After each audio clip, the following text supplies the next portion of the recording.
अगर हम ब्रह्मांड को निहारें, तो हम उसमें अरबों तारों तथा आकाशगंगाओं को देख सकते हैं। एक खास दूरबीन जैसे कि जेम्स वेब टेलीस्कोप या फिर अन्य किसी टेलीस्कोप जो कि रेडियो तरंगों पर काम करते हैं, उनकी मदद से हम ब्रह्मांड को इस तरह से देख सकते हैं जैसे कोई अति विकसित सभ्यता किसी दूसरे ग्रह से पृथ्वी को देख रही हो।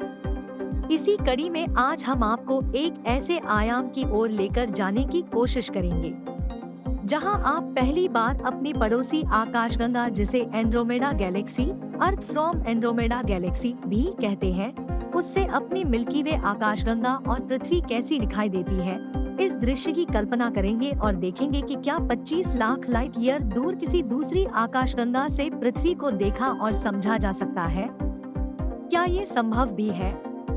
आइए जानते हैं इस वीडियो में।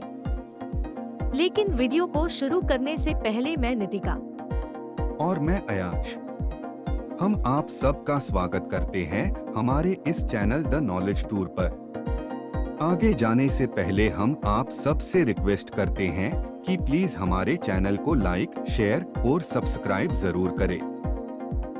सबसे पहले हम बात करते हैं कि एंड्रोमेडा गैलेक्सी से हमारी मिल्की वे कैसी दिखाई देगी।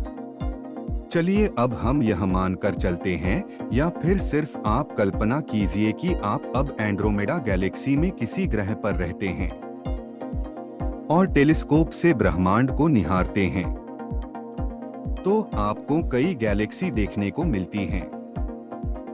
सबसे पहले आप आकाशगंगाओं के एक ग्रुप, जिसे लोकल ग्रुप कहते हैं, उसकी 54 आकाशगंगाओं को देखोगे, जिसका हिस्सा एंड्रोमेडा गैलेक्सी भी है। इसी ग्रुप में आपको दूसरी सबसे बड़ी गैलेक्सी मिल्की वे भी दिखाई देगी, जो कि एक स्पाइरल शेप में होगी। इस गैलेक्सी का आकार एंड्रोमेडा से छोटा है और ये वहां से 25 लाख प्रकाश वर्ष दूर है। अब अगर मिल्की वे गैलेक्सी में पृथ्वी से जब एंड्रोमेडा को देखा जाता है, तो वो आसमान में एक चमकीले पिंड की तरह दिखाई देती है, और अगर कोई साधारण टेलीस्कोप से देखे तो उसे पृथ्वी से एंड्रोमेडा चंद्रमा के बाद दूसरा सबसे बड़ा स्ट्रक्चर दिखाई देगा। पर एंड्रोमेडा से आप जब मिल्की वे गैलेक्सी को देखेंगे तो वो भी कुछ एंड्रोमेडा जैसी ही दिखाई देगा। हालांकि इसका आकार एंड्रोमेडा से आधा है, इसलिए एंड्रोमेडा पर आप किसी भी ग्रह से जब इसे देखेंगे तो आपको साधारण टेलीस्कोप के बजाय किसी खास टेलीस्कोप की जरूरत पड़ेगी, और तभी आप मिल्की वे आकाशगंगा को देख सकोगे। आकार में स्पाइरल मिल्की वे गैलेक्सी के साथ साथ आपको 2 और सैटेलाइट गैलेक्सी भी दिखाई देंगे, जो कि परिक्रमा कर रही होगी और लगातार मिल्की वे में टकराकर उसका ही हिस्सा बनने वाली होगी। इन 2 सैटेलाइट गैलेक्सी के बाद आप टेलीस्कोप से मिल्की वे के सेंटर ब्लैक होल और 300 अरब तारों को निहारोगे। फिर इन्हें देखने के बाद आपका दूसरा लक्ष्य होगा कि इस गैलेक्सी में अब उन ग्रहों को भी खोजा जाए जो कि उसके स्टार के हैबिटेबल जोन में आते हो, ताकि उनमें जीवन की कोई पॉसिबिलिटी देखी जा सके। अब किसी दूसरी गैलेक्सी के किसी भी प्लैनेट पर जीवन को खोजने के लिए आपको तकनीकी तौर पर बेहतर होना पड़ेगा।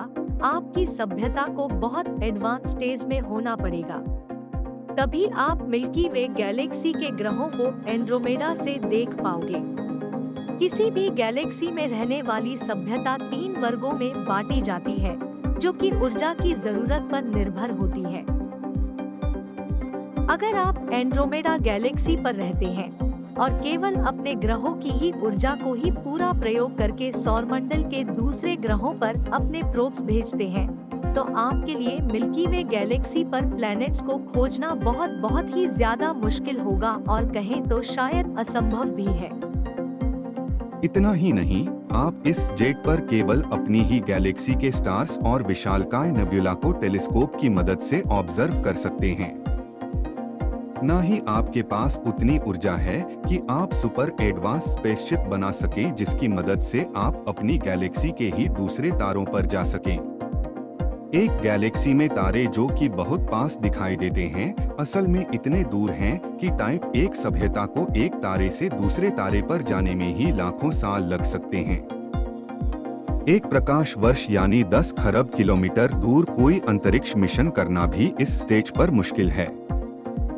तो अगर आप कुल मिलाकर एंड्रोमेडा पर रहते हैं और टाइप 1 सभ्यता हैं, तो आप केवल मिल्की वे गैलेक्सी को टेलीस्कोप से ही ऑब्जर्व कर सकते हैं। आप ज्यादा से ज्यादा मिल्की वे आकाशगंगा पर मिलने वाले नेब्यूला और ग्लोब्यूलर क्लस्टर यानी तारों के वो झुंड जो कि कई प्रकाश वर्ष में फैले हैं, उन्हें ही ऑब्जर्व कर पाओगे। इस चरण पर अपनी एंड्रोमेडा गैलेक्सी के ही बाहर नहीं जा सकते हो और ना ही शायद किसी दूर के ग्रह के जीवन खोज सकते हो। तो 25 लाख प्रकाश वर्ष दूर मिल्की वे गैलेक्सी पर जीवन की खोज कर पाना आपके लिए असंभव ही है। पर जैसे कि ब्रह्मांड का नियम है कि हर वस्तु समय के साथ विकसित होती है, तो मानव सभ्यता या एलियन सभ्यता भी लगातार विकसित होती रहेगी और वैज्ञानिकों की माने तो जिस गति से हम चल रहे हैं, तो आने वाले 10,000 वर्षों में हम टाइप 2 सभ्यता बन जाएंगे, जिससे हम पूरे स्टार यानी अपने तारे की ऊर्जा का प्रयोग कर पाएंगे। ये एनर्जी बहुत ही ज्यादा होगी, जिसके कारण हम ऐसे स्पेसशिप बना सकेंगे जो लाइट की स्पीड के 20% स्पीड तक भी जा सकेंगे। तो ऐसे में अगर आप एंड्रोमेडा गैलेक्सी में रहते हैं, तो अब आप इस चरण पर आ चुके हैं कि आप अपनी गैलेक्सी में कई ग्रहों पर लोगों को बसा सकते हैं। आप अपनी गैलेक्सी में जीवन को भी खोज सकते हैं। पर अगर आप एंड्रोमेडा से मिल्की वे गैलेक्सी के ग्रह देखने की कोशिश करोगे तो ये भी बहुत मुश्किल काम होगा। पर असल में ग्रह किसी गैलेक्सी के छोटे ऑब्जेक्ट होते हैं जिनमें अपनी कोई लाइट नहीं होती है, तो फिर ऐसे में उन्हें निरीक्षण करना बहुत मुश्किल होता है। तो आप एंड्रोमेडा गैलेक्सी में बैठकर अभी भी मिल्की वे गैलेक्सी के प्लैनेट्स को सही से नहीं खोज पाओगे। इसके लिए आपको स्पेस प्रोब्स भेजने पड़ेंगे। पर एंड्रोमेडा से मिल्की वे गैलेक्सी की जो दूरी है, उसके हिसाब से इन प्रोब्स को वहां जाने में ही 1 करोड़ साल लगेंगे। तो फिर आप अपने जीवन काल में इस गैलेक्सी को शायद ही स्पेस प्रोब्स के जरिए देख पाओ। पर इस स्टेज पर टेलीस्कोप आपके लिए बहुत काम आ सकता है। आप संसाधन और ऊर्जा के जरिए एक विशालकाय टेलीस्कोप बनाकर गैलेक्सी को और ज्यादा क्लियर देख पाएंगे। टेलीस्कोप जितना विशाल होगा उतनी ही दूर तक वह देख सकता है और धुंधले से धुंधले ग्रह को भी कैप्चर कर सकता है। तो टाइप 2 सभ्यता के लिए आप टेलीस्कोप के जरिए अच्छे से ऑब्जर्वेशन कर सकते हैं। वहीं इसी स्टेज पर आपकी सभ्यता इतनी विकसित है कि आप अब स्पेस कॉलोनाइजेशन को और आगे बढ़ा सकते हैं। एंड्रोमेडा पर आपकी सभ्यता अब हर तारे पर स्पेस प्रोब्स और लोगों को भेजकर उन पर लोगों को बसा सकती है। अगर आप इसी तरह के स्पेस मिशन करते रहे तो पूरी गैलेक्सी पर आपके ही लोगों का कब्जा हो जाएगा। 20 लाख सालों में आप हर तारे और उसके ग्रह पर जा चुके होंगे और गैलेक्सी के कई ग्रहों पर कब्जा कर चुके होंगे। इस समय अब आप इतने एडवांस हो गए होंगे कि आप टाइप 3 सभ्यता बन चुके हैं।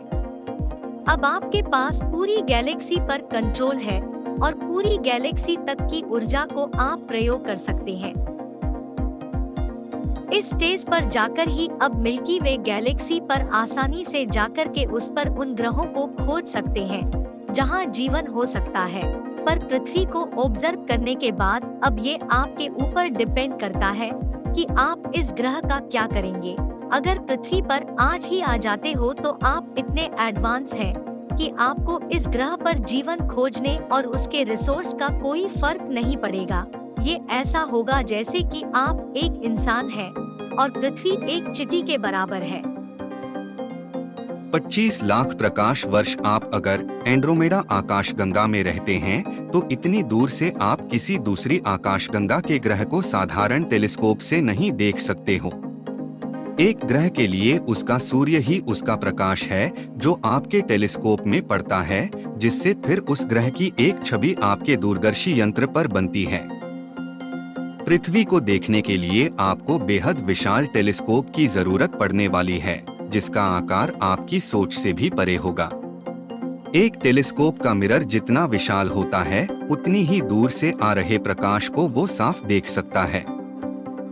इसलिए पृथ्वी के लिए आपको कई सूर्यों से भी विशाल आकार का टेलीस्कोप चाहिए, तभी आप पृथ्वी को देख सकोगे।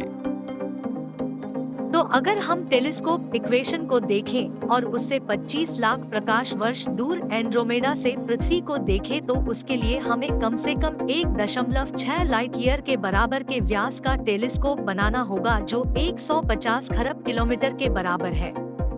ये सूर्य और सबसे नजदीकी तारे प्रोक्सिमा सेंटोरी की दूरी का 25% साइज है। अगर आप इतना विशाल टेलीस्कोप एंड्रोमेडा गैलेक्सी पर बना लेते हैं, तो तभी आप उसमें पृथ्वी को बेहद हाई रेसोल्यूशन में देख पाएंगे। पर इतना करने पर भी आपको उसमें आज के समय की जगह 25 लाख साल पुराना युग दिखाई देगा। उस समय पर मानव जंगलों में रहा करते थे और किसी भी तरह की कोई सभ्यता नहीं थी।